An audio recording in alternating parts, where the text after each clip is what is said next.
Баршаларыңызға сәлем, сіздермен Жанат. Бүгін мен сіздерге ешқандай жұмыртқа қоспасаң да өзінің формасын сақтайтын, әрі өте жұмсақ, керемет дәмді болып шығатын вареный сгущенка қосылған жұмсақ булочки жасаудың рецептімен бөлісетін боламын. Міндетті түрде видеоны өткізбей соңына дейін қарап, менің каналыма тіркеліп, жанындағы қоңырау белгісін басуды ұмытпаңыздар. Булочкаларымызды жасау үшін бізге ең алдымен 100 грамм жылы сүтімізді ыдысымызға құйып аламыз. Оның үстінен 120 грамм қантымызды және де 60 грамм сұйық майымызды қосып, жақсылап араластырып алатын боламыз. Аздаған шым-шым шай қасығының жартысындай қылып тұз қосуды ұмытпаңыздар. Бәрін жақсылап араластырып алғаннан кейін бөлек ыдысымызға 500 грамм ұнымызды илектің көмегімен жақсылап илеп өткізіп аламыз да, ортасын ашып, жаңағы дайындаған сүтімізді үстіне дрож қосу арқылы құятын боламыз. Дрожмен де шай қасықтан 1 шай қасық дрож қостым, оның үстінен осындай біздің жылы сүтімізді қосып, жақсылап араластырып аламыз. Сүтімізді бөліп құйсаңыздар да болады, немесе барлығын толық құйсаңыздар да болады. Міндетті түрде сіздер илеген тесталарыңыз жұмсақ болуы керек. Осылай ұнымызды біріктіріп біздің қамыр илейтін боламыз. Міне видеода көріп тұрғандарыңыздай қамыр міне осындай жаңа өте жұмсақ, эластичный дейді ғой, орысша айтқанда сондай болуы керек. Енді қамырымыздың үстіне 40 грамм ерітілген сары майымызды құйып, қолдың көмегімен жақсылап егі қанғанша, сары майымыз тынғанша жақсылап домалақтап илеп алатын боламыз. Одан кейін бетін осындай салфанмен немесе орамалмен жауып, 1 және 1,5 сағатқа қоятын боламыз.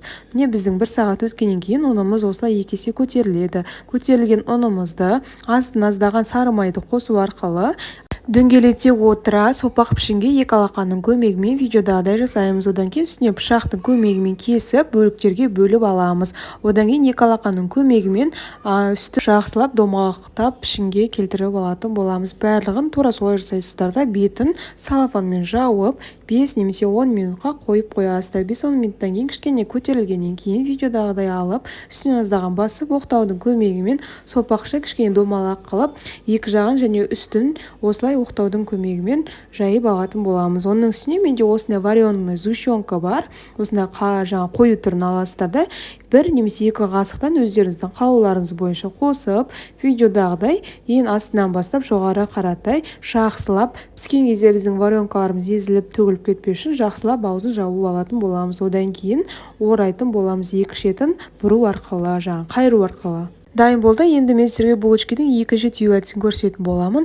Осылай жаңағындай қылып, жақсылап оқтаудың көмегімен тестамызды жайып аламыз. Вареный сгущенкаларымызды қалағандарынша қойып, жаңағындай жоғарыдан төменге қаратай алып келіп, жақсылап саусақтарыңыздың көмегімен қайырып алатын боласыздар. Одан кейін кішкене бірлетіп бұрағаннан кейін, бір бұралыстан кейін пышақтың көмегімен сызықтар сызатын боласыздар. 4 немесе 5 өздеріңіздің қалауларынша. Одан кейін до конца аяғына дейін бұрап, екі шетін жауып қоятын боласыздар. Саусақтың көмегімен видеодағыдай. Пергамент қағазы төселген біздің пешіміздің табасының үстіне қойып, бетін салфанмен жауып, 10 минутқа қоямыз. 10 минуттан кейін кішкене үлкейгеннен кейін біз оның үстіне жұмыртқамыздың сарысын қосып, 180 градуста 20-25 минутқа духовкамызда пісіріп аламыз. Міне менің рецептіме жасап көріңіздер. Сіздерге ұнайды деген сенімдемін. Сіздермен бірге болған Жанат. Менің каналыма тіркеліп, жанында қоңырау белгісін басуды ұмытпаңыздар.